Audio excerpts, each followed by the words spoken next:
Okay, elephant in the room. I understand that I'm wearing dumbass looking glasses. These are, you're just gonna fucking drive, please? Thank you. These are blue blocking glasses that, I mean, you know what blue blocking glasses are. You've seen them before.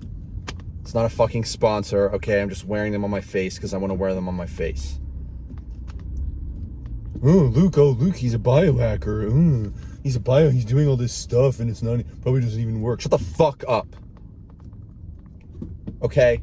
Have you ever read a fucking scientific study in your fucking life? Do you even know what fucking melanopsin ganglion cells are, that they communicate with the fucking suprachiasmatic nucleus and set your fucking circadian rhythm?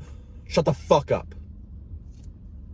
First song we have is from gunnr, also known as Lil Gunner.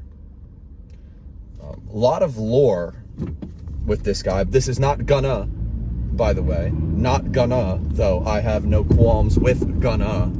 This is gunnr. I was gonna make a hard R joke. So we have gunnr, who is a legend in the music production, SoundCloud rapper wannabe world, which is a world that I am a part of.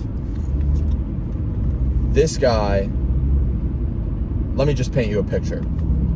Me and Matt Prada sitting in a basement at 2 a.m, smoking a bowl and sliding on some terrible sounding YouTube type beats. Probably Ski Mask the Slump God type beat, if I had to guess, most of the time. But we were also hopping on Juice World type beats and similar such things.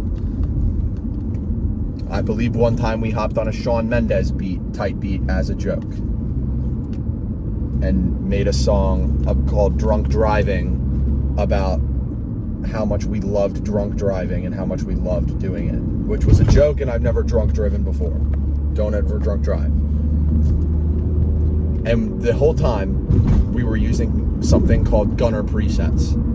And what gunnr presets are, I mean, I can't imagine not knowing what a gunnr preset is, but this motherfucker is the man. I just want to tell you that gunnr is the man. And he makes these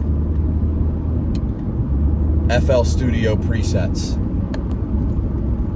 where essentially it makes it so that you don't have to mix yourself. You don't have to set the compressor or the EQ or the reverb or any audio effects at all. You just fucking buy the gunnr preset, you load it into FL Studio, and it sounds good.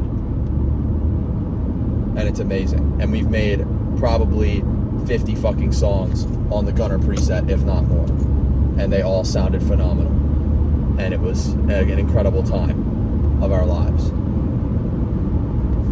So you can understand how much of an affinity I have for gunnr right now. And forever.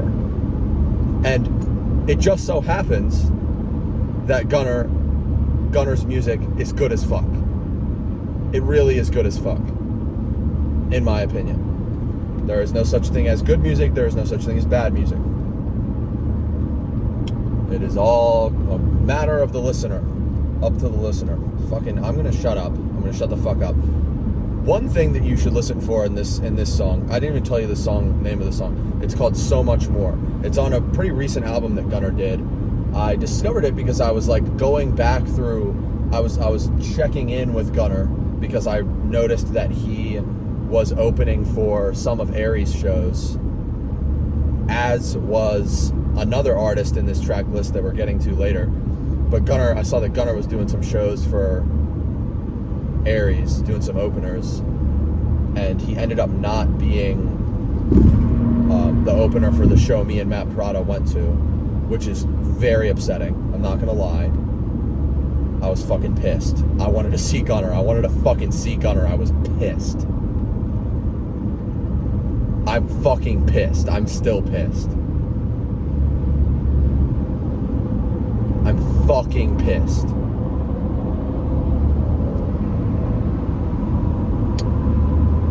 But I went back to his Spotify and I checked in on his most recent album that he put out. It was called just plus dB. dB standing for decibels, meaning turn up the music. For those who are fucking idiots, I'm just kidding. You're not an idiot. You're not an idiot. I'm an asshole. That's pretty much where we stand here. I'm a fucking asshole. And I'm in a bad mood. So this song is called So Much More. And let me tell you, when I say this is the most earworm song you're ever gonna hear, like in a good way. It's so catchy and addictive and angelic and euphoric and fucking nasty, dude. Oh my god, this is my favorite song that gunnr's ever made that I've heard. Maybe by far. Way Too Much is also really good. It's just might be my favorite song right now. And it's the first song on his album. So it's going to be the first song I play. And also just because I want it to be. I forgot to mention that all the songs in this video are going to be linked in a playlist below. Probably just a Spotify playlist. So please, I ask you, listen to all the songs all the way through, or at least some of them, because that's kind of part of the experience of this show. And so just like pause the video, play the song, come back. Now, if you don't have Spotify, I'd like to apologize because I really don't have time to make individual playlists for all the other platforms. So if you could, it's probably pretty easy for you to just search up each song and just play it, because it's just part of the experience. You know what I'm saying? This is a radio show. This isn't just a talk show. So without further ado, we begin with So Much More.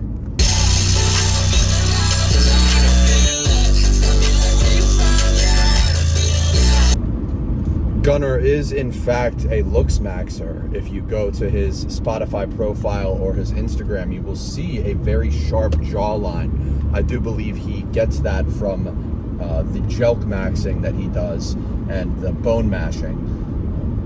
I do not know if he's in touch with the new meta of gesture maxing. I am hoping that he might catch up there, because I don't want to see him falling behind. I am not telling the truth, of course. I do not want to drag his name through the mud and slander the holy name of gunnr. So I'm going to leave it there. Next song is by another guy who was opening for fucking Aries. Okay, I've got 3 artists who were opening for fucking Aries in this playlist. Does it look like I care? I get it. I get it. I have no originality and I have no music taste of my own. Fucking blow me.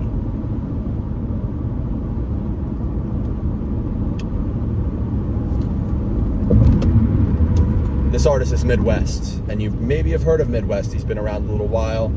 He used to be a huge hyperpop artist, but he's branched out.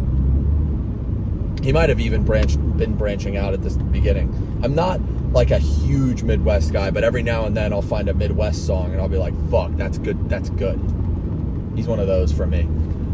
So this one is called Waste Time, and this might be my favorite song that midwxst has ever made, because I don't know, it seems like it was kind of a similar situation for midwxst that it was for gunnr. Like, I was checking in and I played Waste Time, and it sounded like an evolution from from the songs he made in the past. And mostly because probably the mixing was very interesting. The vocals had like a chorus effect on them, or a phaser or a flanger or something, maybe some layers. I don't know what it was. I'd love midwxst to tell me in the fucking comments so I can poach that shit, but it was dope, dude. I love the mixing in this song, and I love the drums, and every time I play it and I'm away from my wife, it makes me think of my wife and how much I love her. I'm not gonna lie. Yeah, it's a wholesome moment. It's a wholesome moment. I'm going to see her right now, driving home, and I will be home in like 15 minutes, to 20 minutes. I will be seeing her.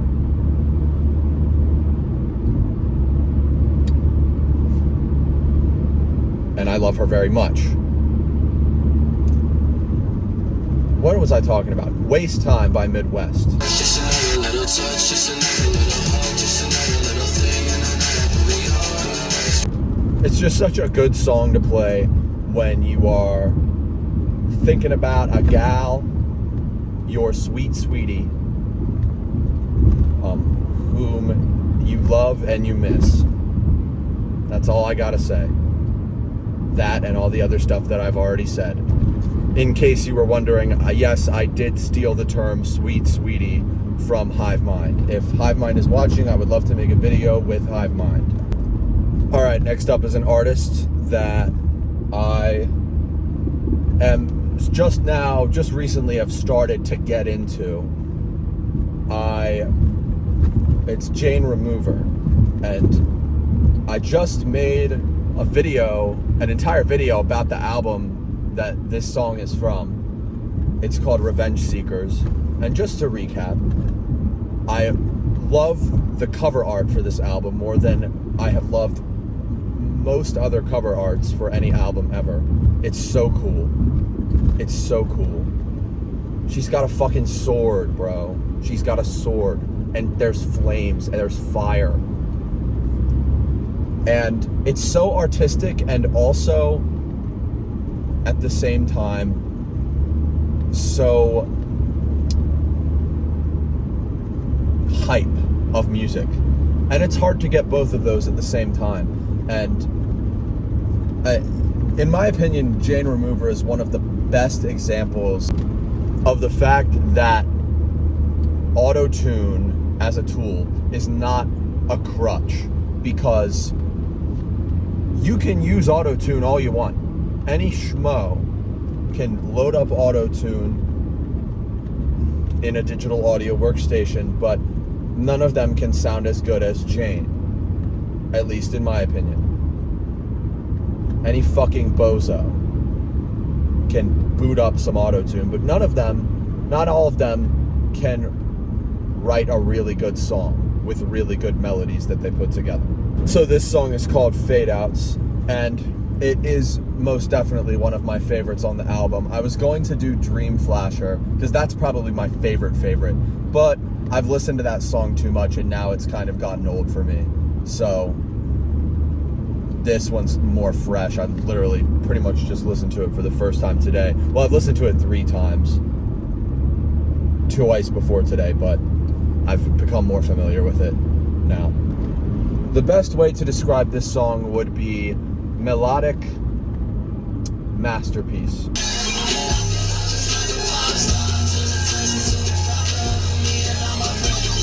Next, we have a song that is incredibly near and dear to my heart, because this artist, tsubiclub, is such a huge inspiration for me.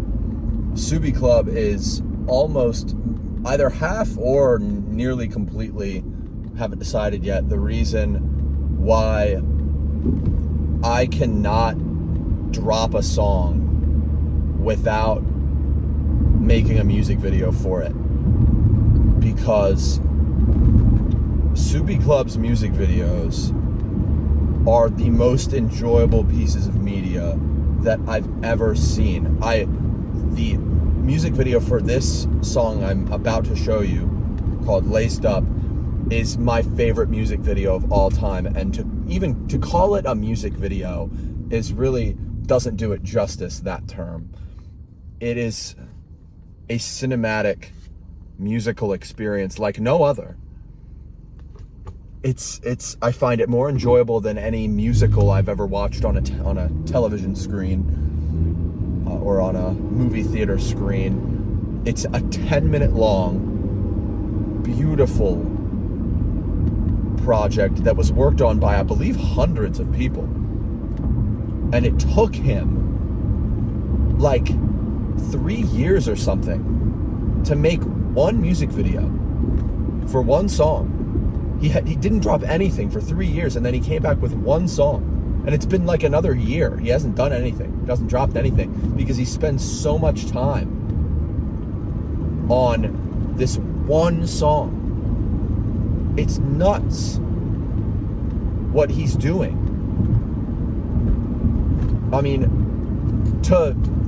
for any artist who, like, I can, as someone who's tried to make their way in music as a professional artist, I can attest that it's really fucking hard to make money as a musician and as a director of a music video and a director, a cinematographer in general. And it's damn near impossible when you're dropping fucking every 3 years. And it's just so the amount of not giving a fuck that is required to dig so deep on one project for 3 years and it's only one song is some of the most respectable behavior that I can identify. And it is worth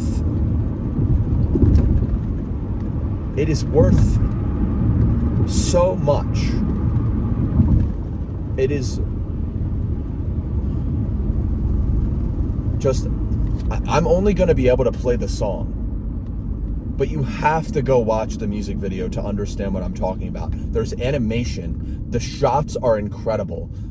The director's cut of the song is incredible because there's a different version of the song for the video. God, the character development, like the characters that are being introduced into this world that he's building are incredible.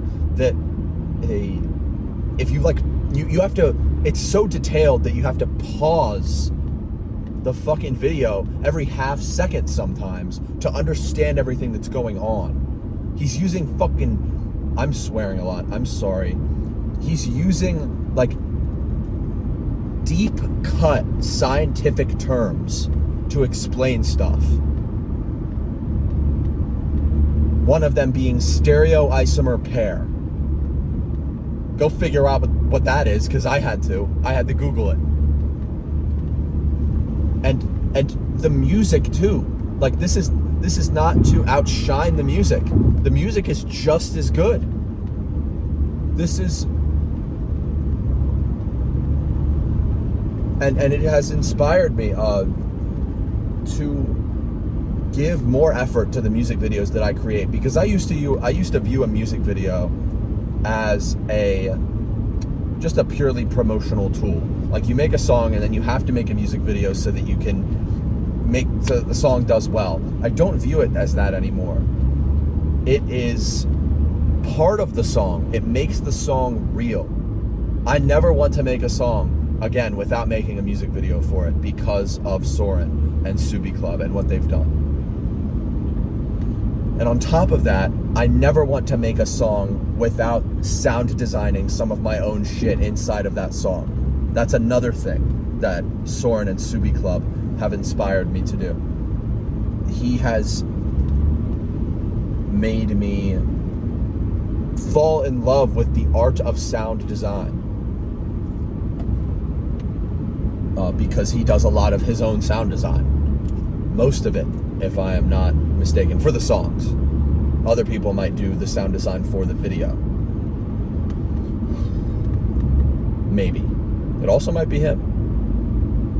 And so, yeah, this is one of my greatest inspirations as an artist and as a human being. Please enjoy Laced Up. Intuition, I don't want it, I won't take my own advice. But home, no handlebars, gas like burning under stars.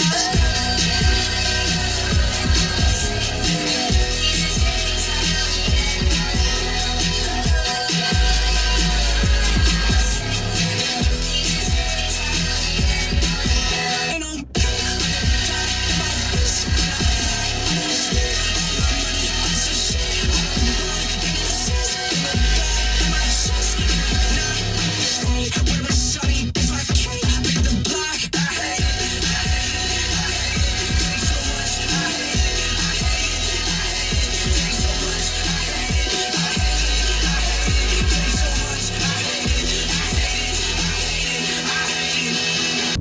Next up, motherfucker, we got Geese.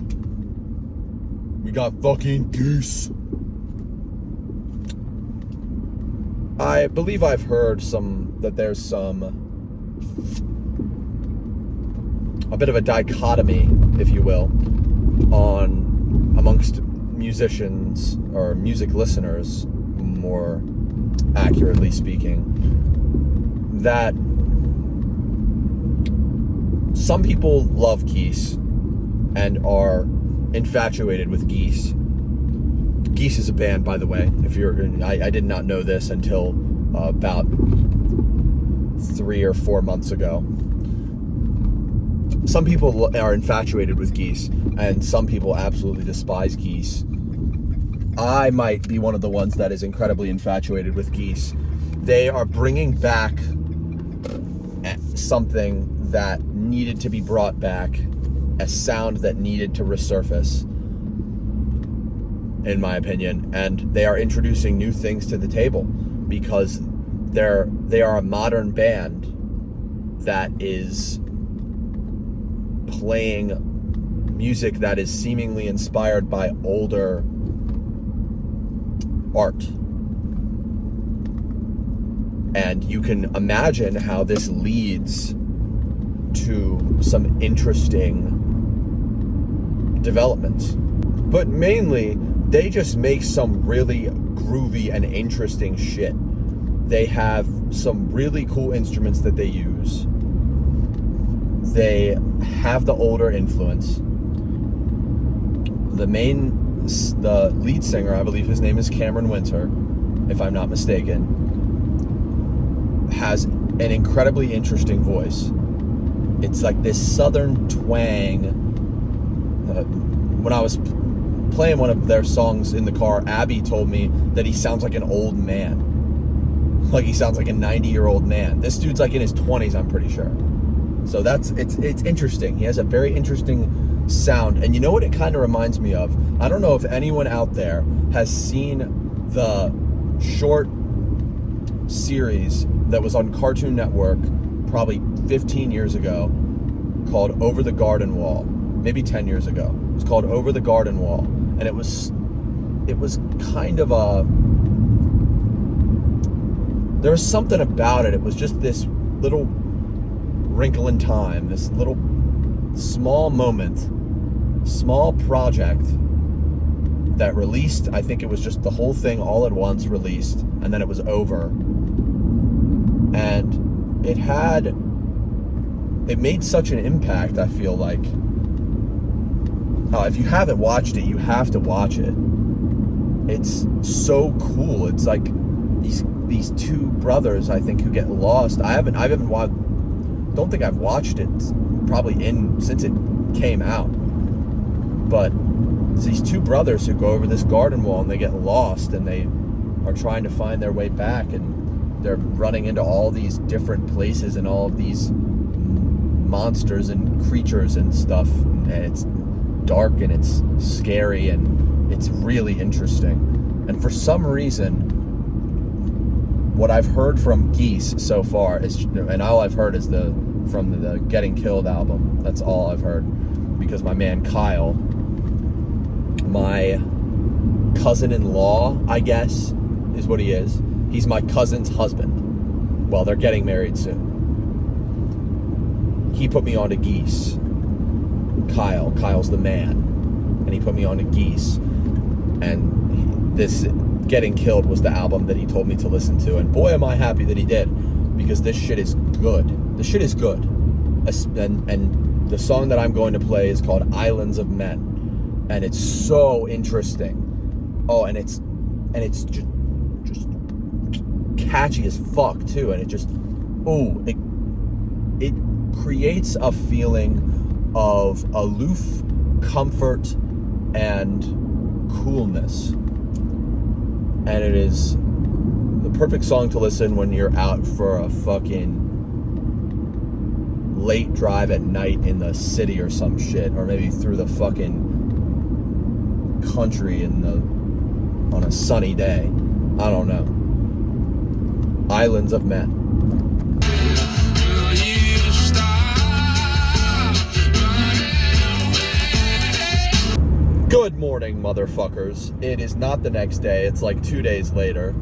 And I am driving again. So we're going to continue the show. I just spit really hard. This next song is by a band with which I have a lot of backstory. You see, my father had me at an old age. Not an old age. He was 42 when I was born. So I was born in 03. So he, like, compared to all of my friends in school, my dad was much older than most of my friends' dads. And so I would go for rides with him in the car throughout my childhood, and he would play older songs, like not necessarily traditional dad rock songs. He would play shit from the 60s and the 70s. And he would sprinkle in some stuff from the 80s and the 90s, but he was more of a 60s, 70s guy. And like maybe early 80s. And on top of that, he was a drummer in a band. And he's a pretty decent reason, he and my mother are probably the reason why I'm so infatuated with music, because I grew up around music. They met because my dad was in a band with my uncle, and my uncle, my mother's brother. So that's how they met each other. And my mom plays the piano like 5 hours a day. And my dad was like a semi-professional drummer. He made money. He didn't make enough money to live. So he had like a day job and shit. But he would take me for rides, and he would play this old shit. He would play Led Zeppelin, and he would play the Beatles and Rod Stewart. And who was Rod Stewart's band? The Faces. And Humble Pie. AC/DC, which is more classic dad rock kind of shit. But my absolute favorite, and he would play Bob Dylan, maybe a little David Bowie from time to time, but my absolute favorite band that he would play was the Rolling Stones. And I think it's possibly his favorite as well. There was something about the fact that they're British, but they had this southern way about them, as if they kind of had an admiration for the South, it seemed. Something about the Rolling Stones. He would always, the way that my dad would do things, I don't know if any of your guys' dads are like this, but he would have certain types of music that he would play in different times of the year. And I'm talking about him like he's dead. He's still alive.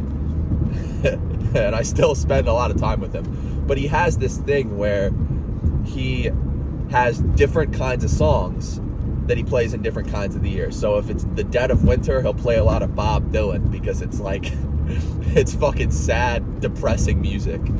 And when it's the fucking humid heat of the Maryland summer, because Maryland has very stark contrast in seasons. We really do get all four of the seasons.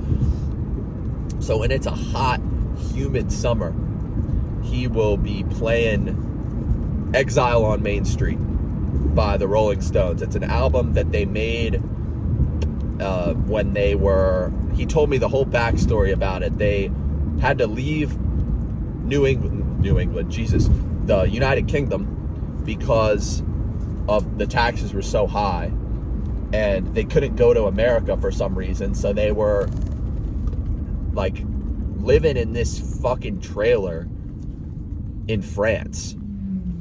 And I'm pretty sure it was like the AC wasn't working or something, and it was hot. It was like scalding hot, and they were just sitting in somebody's basement or like in the trailer itself making music. I could be butchering this incredibly, but this is just off of memory of what my dad told me. So he listens to that album whenever it's really hot outside. And then during the spring, he'll play the Beatles, and during the fall, I don't know what the fuck he does, but he's very seasonal, and he gets on these kicks where he'll only be listening to a certain artist at a certain time, and it's interesting. I feel like I don't really get like that, but I might as I age. But sorry, that was a tangent. Exile on Main Street isn't even the album that I'm about to play a song from. It's actually from the album, the Rolling Stones album, Some Girls. The most popular song on that album is Beast of Burden. You have to have heard Beast of Burden. I feel a very strong urge to sing it, but I'm not singing it. I'm not singing right now. That'll be a good song for another time though. But, so I went back. I wanted to listen to, I don't think my dad's ever played me that whole album from front to back, probably because it's more explicit and my mom would get pissed at him. But I wanted to go back and listen to that one just because I liked the cover art. I'm kind of a judge a book by its cover kind of person. So I went back and listened to it, and I probably had 3 or 4 songs that I really liked, and the one that I liked the absolute most might have to be a song called Faraway Eyes. It's this, how do I describe it? I guess how I would describe it is it's this kind of bluegrass, maybe country bumpkin kind of song, home on the range kind of song. It's like delicate isn't the right word. It's just calm and kind of got a little groove to it, and it's got one of my favorite choruses out of any song ever. And the reason I probably love it so much is that it reminds me of my wife, Abby, who you might have seen on my channel. My favorite feature about her physically is her eyes. She has the most perfect, beautiful, big blue eyes. And I tell her this all the time. And from the very first time I've listened to this song, when I first discovered it, it was kind of the beginning of our relationship, and I showed it to her and I said, Abby, this reminds me of you. And now every time I hear it, I think of her. And so yeah, there's a lot of background to why I love this song so much. So without further ado, Faraway Eyes. I'm a girl with faraway eyes. That's one of the songs where 6 seconds of me playing it cannot really do it justice. So I would hope that you're following along with the playlist if you have Spotify and you're typing the songs into whatever else you use if you don't have it.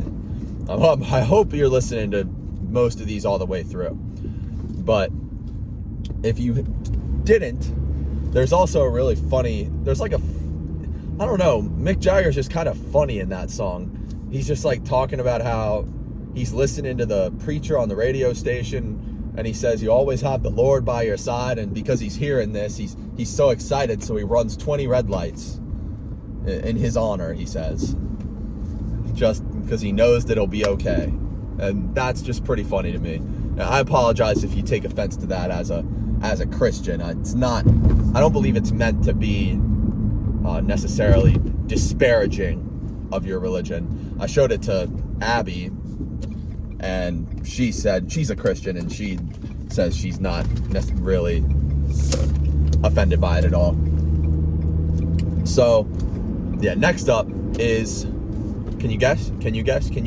Prada's pick. That's right. Prada's motherfucking pick. And last time he chose, the past couple years he's been on a real rock kick. I think he might be, he used to be a big Juice WRLD, Dro Kenji, Internet Money guy, Internet Money fan. That's what he used to usually be playing, is like new age shit, melodic rap music. But he's been on, past 2 or 3 years, he's been on some rock shit. don't know if he will turn back, but he still loves rap music and shit. So this week he's got a song from Dance Gavin Dance, which is a band he's been putting me onto for a while now. And after hearing this song, I must say I might be a fan. And Aaron told me they're playing at DC Warped Tour, Vans Warped Tour this year in June, and we might have to pop out to that shit because apparently it's like the 30th anniversary and they stopped doing it for a while. Last time they did it was 5 years ago, so I don't know, I feel like I have to. And I also saw that Hot Shell Ray is playing at that shit, yo. You know, do you know who Hot Shell Ray is? We're going at it tonight. There's a party on my rooftop, top of the world. That's Hot Shell Ray. Oh, they used to be my shit back in the day. And then what other songs they got? What other songs they got? They got Marlow Oaks Road or Lane. They got I like it like that. Down, windows down. Oh shit, yo. Fuck you. Shut the fuck up. Fuck you think you're honking at, bro. So what I was saying was this song might have fully turned me into a Dance Gavin Dance fan. This shit is fucking cool, dude. It's got what I really like about this band is that they often have kind of different sections of the song. Like part of it, like for instance with this one, part of it there's just like this groovy guitar. I love the guitarist for this band in general. There's this groovy guitar and groovy drums for the verse, but then they switch to the chorus and it's like kind of harder rock, and they're sort of not screaming, but they're like singing much more intensely. And then near the end of the song there is a screaming section, so there's like it's just an interesting blend. It's really sick.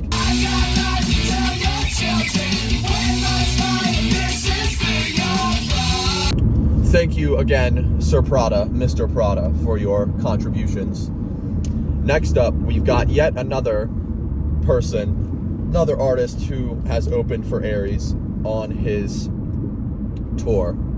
Last one was tsubiclub, who tsubiclub will be opening for Aries. So this next one is TiffanyDay. And I saw that she was opening for Aries, but then I actually discovered her separately on the New Music Friday playlist, the regular one on Spotify, right like all the way at the end, with a song called Start Over, and that's the song I'm about to play for you. She's got an album coming out, I think it's coming out in April, and she's dropped like 5 singles for it so far, and this one is by far my favorite. Maybe there's a song that she recently dropped like 2 days ago called Same LA that I have not yet really dipped my toe into, so that one might be pretty good. I've heard snippets and it sounds really good. So yeah, this one is like, it's like pop music, but it's, I guess perhaps the term anti-pop might describe it, with the definition of like not participating in the kind of rejecting the connotations of standard pop music, the repeatability and predictability of it, one that it is often criticized for. And bro, you should probably go. Yeah, bitch. That was my nice honk.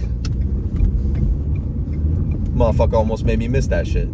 That fucking left turn arrow. But it still keeps, but like the anti-pop music still kind of keeps the earworm, the addictive, euphoric feeling that it gives you. I guess maybe that's the best way to describe it. I hate trying to genre music though. I don't like putting music in a box like that, but it's just so catchy, but it's still so, you can tell that so much effort and thought was put into it. It's really respectable, the kind of music that she makes. Yeah, she's a really cool artist.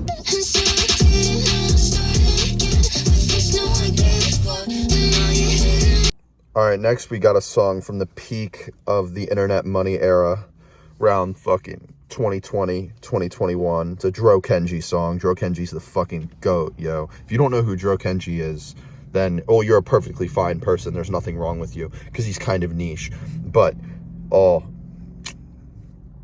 he has an immaculate way of serenading the soul with his beautiful melodies.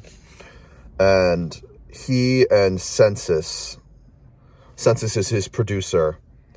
They are a very dynamic duo, I must have to say. And oh my God, 2020 to 2021, in my opinion, that's fucking prime Dro Kenji. He was dropping banger after banger, and it was a beautiful thing for the underground sound community. I don't mean underground sound. That's actually an Instagram page called Underground Sound. That's not really what I'm saying. I'm just saying underground music as a whole. Aaron and I used to hop on many a Dro Kenji type beat. As you would know if you were watching earlier when I was talking about the gunnr presets. See, we are coming full circle. This song is called Forgetful Things. And I would say it's my absolute favorite song by Dro Kenji. There's other really good ones though. Oh my God, I have so many Dro Kenji songs to put you on to. There's Save Me, there's fucking Blowing You Down, there's this one, there's Since December, there's Trance, oh my God. Stuck inside a trance. Oh my God, I can't fucking sing. Forgetful Things. She ain't never been afraid of the little petty things that always scare me. I can never fly too fast. All right, to end things out, I've got an absolute classic. This song's nostalgic as fuck. It just popped up on like a TikTok or some shit that I saw, and I had completely forgotten about it. It's from, if anyone's ever seen the SpongeBob movie, shit's at like the end credits or something. It's called Ocean Man by Ween, by the band Ween. Great name for a band, by the way. I just want to say that. Probably my two favorite band names are Ween and Wheatus. Has to be. Oh, hello. So, yeah, I just completely forgot this song was a song. And it's a great one to end things out on this lovely sunny day that we are a part of currently. And I have been Luke, and you have been watching Castles in the Air, and I hope you had as much fun as I did. Thank you for joining me, and I hope this song does the same thing for you as it does for me. Ocean Man. Ocean Man,